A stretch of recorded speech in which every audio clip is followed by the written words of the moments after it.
اس جنگ بدر میں کل مسلمانوں کی شہادت کتنی ہوئی؟ جنگ کا نام کیا ہے؟ جنگ بدر، سمجھ گیا؟ اور اس میں شہید ہونے والے کل کتنے ہیں؟ 14، سمجھ گیا؟ جب مہینے کی 14 تاریخ ہوتی ہے تو وہ کیا کہلاتی ہے؟ شب بدر۔ جنگ بدر میں جو شہداء کی تعداد ہے بالکل بدر کامل، اور یہ وہ شہداء ہیں کہ تمام شہداء پر ان کو فضیلت اور برتری حاصل ہے کہ رسول پاک سرور عالم صلی اللہ علیہ وسلم کی خدمت میں حضرت جبریل حاضر ہوئے۔ بخاری شریف میں یہ حدیث ہے، عرض کی یا رسول اللہ کیف تعدون من شہید البدر فیکم، مسلمانوں میں کیا مرتبہ دیتے ہیں آپ ان لوگوں کو جو جنگ بدر میں شریک ہوئے؟ فرمایا ہم افضل المسلمین وکیف تعدون انتم من شہید من الملائکۃ بدرا، اے جبریل تم بتاؤ جو فرشتے 5000 آئے تھے جنگ بدر میں، ان کا مرتبہ تم لوگوں کے بیچ میں کیا ہے؟ انہوں نے کہا ہم افضل الملائکہ، سارے ملائکہ میں سب سے افضل وہ۔ اب سمجھ میں آ گئی بات کہ ملائکہ میں بدر کے شریک ملائکہ سب سے بہتر، اور مسلمانوں میں بدر کے شریک مسلمان چاہے وہ شہید ہوں یا وہ واپس آئے ہوں، سب کے سب سے شاندار۔ اس جنگ میں ایک منافق بھی شریک نہ ہوا۔ اس جنگ میں شریک ہونے والوں کے نام کی کتنی بڑی برکت ہے۔ ہم نے بزرگوں سے سنا، فرماتے تھے مصیبتوں میں جب آدمی گھر جائے تو ان حاضرین بدر کے نام پڑھے، تلاوت کرے ان کے نام، اور نام پڑھ کر اللہ سے دعا کرے اے اللہ ان لوگوں کے صدقے میں میری مصیبت ڈال دے، تو مصیبت ٹل جائے گی۔ اتنی اونچی شخصیت ان کی۔ بدر کے شریکوں میں حضرت ابو بکر بھی ہیں، حضرت عمر بھی ہیں، حضرت عثمان بھی ہیں، اور حضرت مولائے کائنات علی مرتضیٰ، اور عشرہ مبشرہ میں جو باقی ہیں وہ بھی ہیں۔ مگر کچھ لوگوں کو کیڑا نکالنے کی عادت ہوتی ہے۔ حضرت عبداللہ ابن عمر رضی اللہ تعالی عنہما حج کرنے کے بعد ایک جگہ بیٹھے ہوئے تھے، بھیڑ لگی تھی، حضور کے صحابی تھے، بھیڑ لگا لیتے تھے لوگ صحابہ سے ملاقات کرنے کے لیے۔ تو ایک آدمی نے پوچھا کہ یہ کون ہے، اتنی بھیڑ لگی ہے؟ لوگوں نے بتایا کہ یہ حضرت عبداللہ ابن عمر ہیں، رسول پاک کے صحابی اور عمر فاروق کے بیٹے ہیں۔ تو وہ آیا، کہا کہ دیکھیے آپ سے میں کچھ سوالات کروں گا، آپ اس کا ٹھیک ٹھیک جواب دیجیے گا۔ ہاں پوچھو۔ کہ عثمان غنی کے بارے میں پوچھتا ہوں کہ جنگ بدر میں وہ تھے کہ نہیں؟ کہ اچھا جنگ بدر میں نہیں تھے، جنگ احد میں بھاگنے والوں میں عثمان غنی تھے کہ نہیں؟ کہاں بھاگنے والوں میں وہ بھی تھے۔ کہ اچھا یہ بتائیے کہ بیعت رضوان جب ہو رہی تھی حدیبیہ میں تو عثمان غنی اس میں تھے کہ نہیں تھے؟ کہنے سبحان اللہ۔ وہ بولا تو حضرت عثمان کو جلال آ گیا، اب وہ حضرت عبداللہ ابن عمر کو جلال آیا، فرمایا ٹھیک میں تجھے بتاتا ہوں، وہ جنگ بدر میں نہیں تھے، مگر رسول پاک صلی اللہ علیہ وسلم نے فرمایا کہ تو میری بیٹی رقیہ کی عیادت کر، میں تجھے جنگ میں حاضر مانوں گا اور جنگ کے مال غنیمت میں تیرا حصہ لگاؤں گا۔ اور جنگ کے بعد رسول پاک نے تمام مجاہدوں کے برابر ان کو حصہ بھی دیا۔ رسول پاک ان کو حاضر مانے اور تو غیر حاضر مانے تو کیا تیری کھوپڑی۔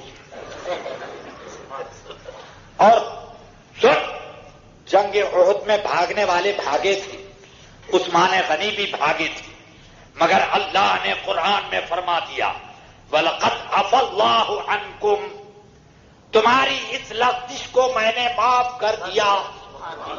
کہ اللہ نے تو معاف کیا لیکن تم اتنے نالائق ہو کہ تم معاف نہیں ہونے دینا چاہتے۔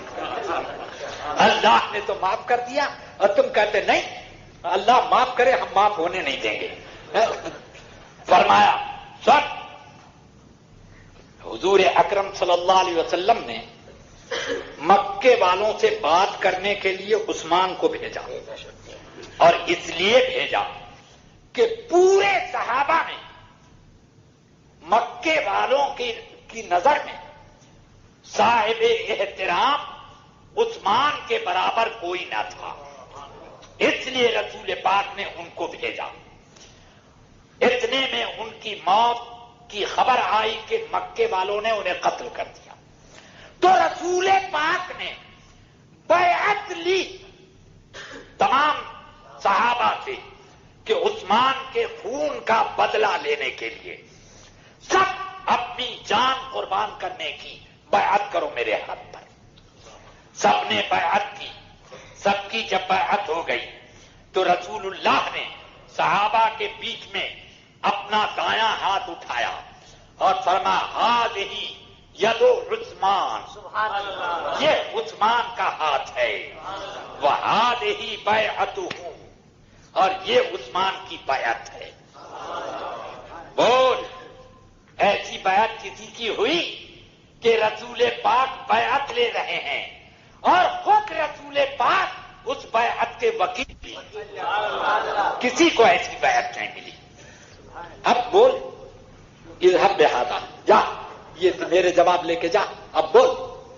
چپ ہو گیا تو حضرت عثمان غنی رضی اللہ عنہ جنگ بدر میں شریک ہیں، اور اس واقعے بیعت رضوان سے یہ پتا چلا کہ خون عثمان کا بدلہ لینے کی بیعت ہو رہی ہے، تو عثمان کی طرف سے بیعت کے لیے حضور نے ہاتھ کیوں اٹھایا؟ جب یہ مان لیا گیا کہ عثمان شہید ہو گئے، ان کے خون کا بدلہ لینا ہے، تو پھر عثمان کا ہاتھ، یہ عثمان کا ہاتھ ہے، یہ کہنے کی ضرورت کیا پڑی؟ اس کا مطلب یہ ہے کہ وہ جو بیعت لی جا رہی تھی وہ انتظام مصالح کی تھی، اور یہ بیان واقعہ ہے کہ عثمان ابھی زندہ، اور یہ بھی ہے کہ عثمان بیعت رضوان سے باہر نہ رہے، کہ ان کے بارے میں آیت اتری لقد رضی اللہ عن المؤمنین اذ یبایعونک تحت الشجرہ، کہ اللہ نے، اب اللہ راضی ہے ان تمام لوگوں سے جنہوں نے درخت کے نیچے آپ کے ہاتھ پر بیعت کی، تو وہ راضی جن سے ہے اس گروہ سے باہر نہ رہے۔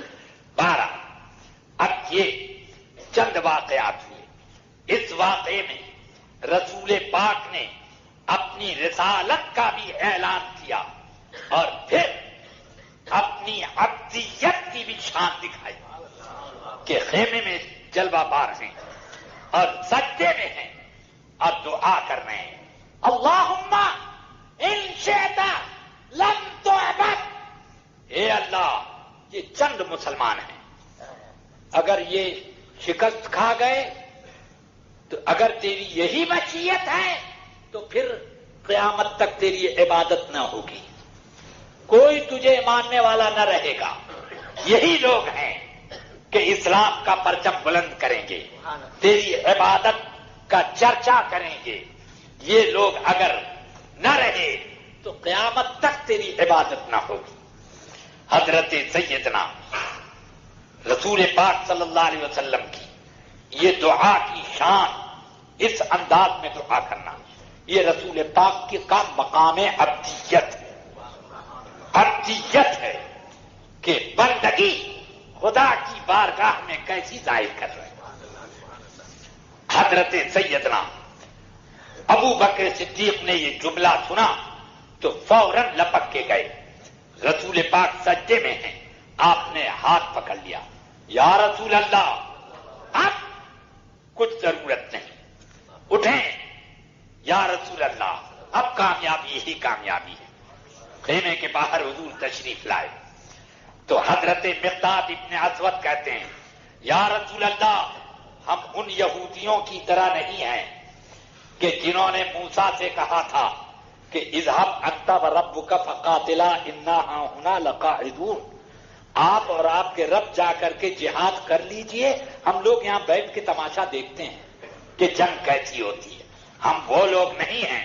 یا رسول اللہ انا نقاتل عن یمینک وعن شمالک وبین یدیک ومن خلفک، اے اللہ کے رسول ہم آپ کے آگے سے لڑیں گے، پیچھے لڑیں گے، دائیں لڑیں گے، بائیں لڑیں گے، آپ کے اوپر دشمن کو نہیں آنے دیں گے۔ اس وقت رسول پاک کی پیشانی مبارک چاند کی طرح جگمگانے لگی۔